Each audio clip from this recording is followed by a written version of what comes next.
Good afternoon. So I played against Maxim Matlakov, and basically all the things, like most interesting things, happened in the opening.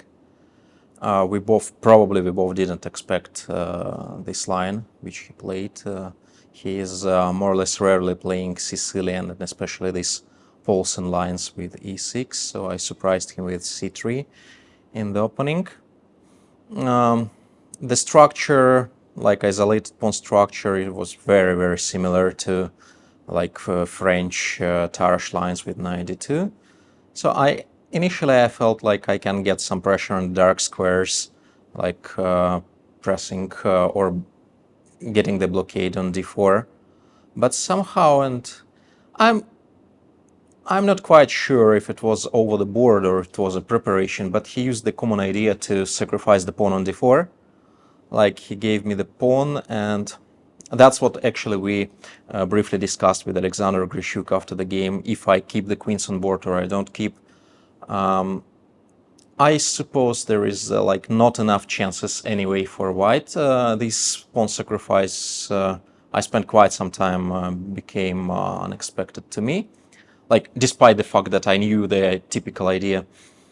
However, I couldn't find any like real chance to continue to fight for an advantage from the white side, so it's ended quite fast in the opposite color bishop's endgame, and like it's a dead draw, just basically easy light square fortress for black. So then our effort, okay, not a bleedy game, but quite of interesting from perspective of opening. Perhaps black just demonstrated an easy equality in this line.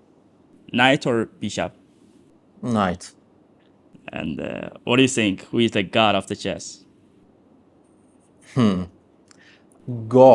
of the chess, Yeah. of course, is the Magnus.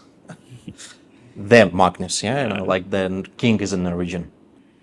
And then, so do you play video games? With him?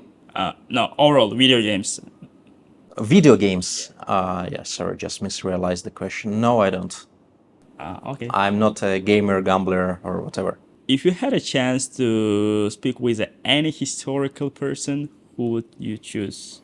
Oh, there are plenty of interesting guys, more or less related to politics, starting from Guy Julius Caesar and maybe ending with Winston Churchill, Nelson Mandela, or basically I'm very interested to talk to the people changed the world, changed the lives, and influenced on the future lives. And which book would you recommend as a best chess book ever? Chess book cover. That's very difficult question.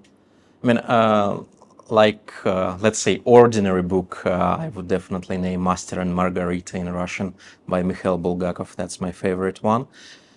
Chess related, well, I think I would name Iosif Dorfman Method in Chess, not only because he was a coach of mine, but for the reason that he tried to explain the way of thinking by Grandmaster and the way of thinking behind. So basically like talking about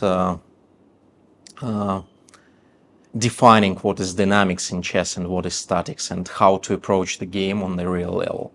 So, but of course, I mean, from starting from Alexander Alechin books, Kotov book, Capablanca book, and ending now Ramesh Babu, the Pragnananda coach. So all of them are quite special, but depends on the generation.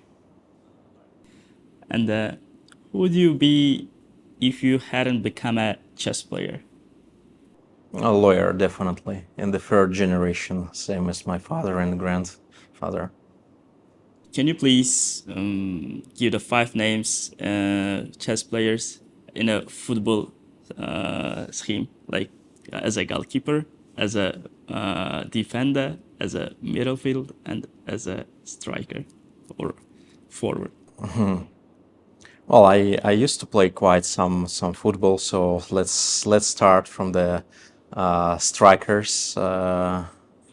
I suppose like the lineup must be there, maybe with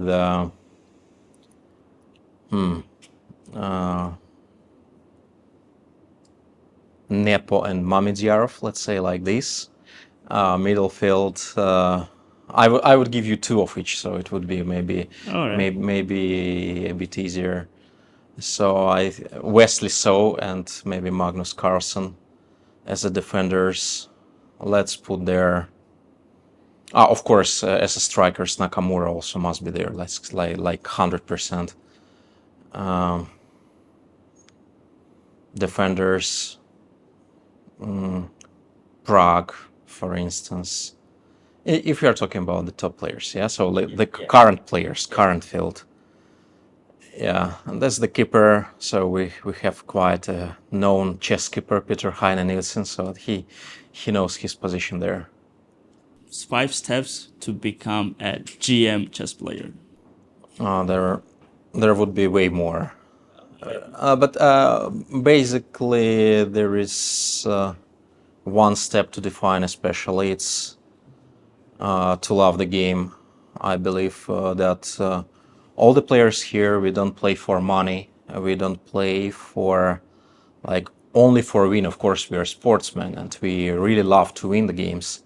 But we play since we enjoy and we love the game from the beginning, from the childhood, and like every chess player can imagine the board. One board you're analyzing, second board, then third. You can rotate it, like flipping from one side to another, adding some pieces like we're thinking in 3-4D. So it's very, very special overview of the game, overview of the pieces and of the chess set, like generally even the physical chess set.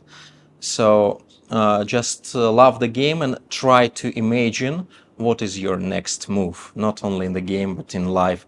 So like promoting from the very, very beginning till the top, you have to know what is next for you. Thanks for coming.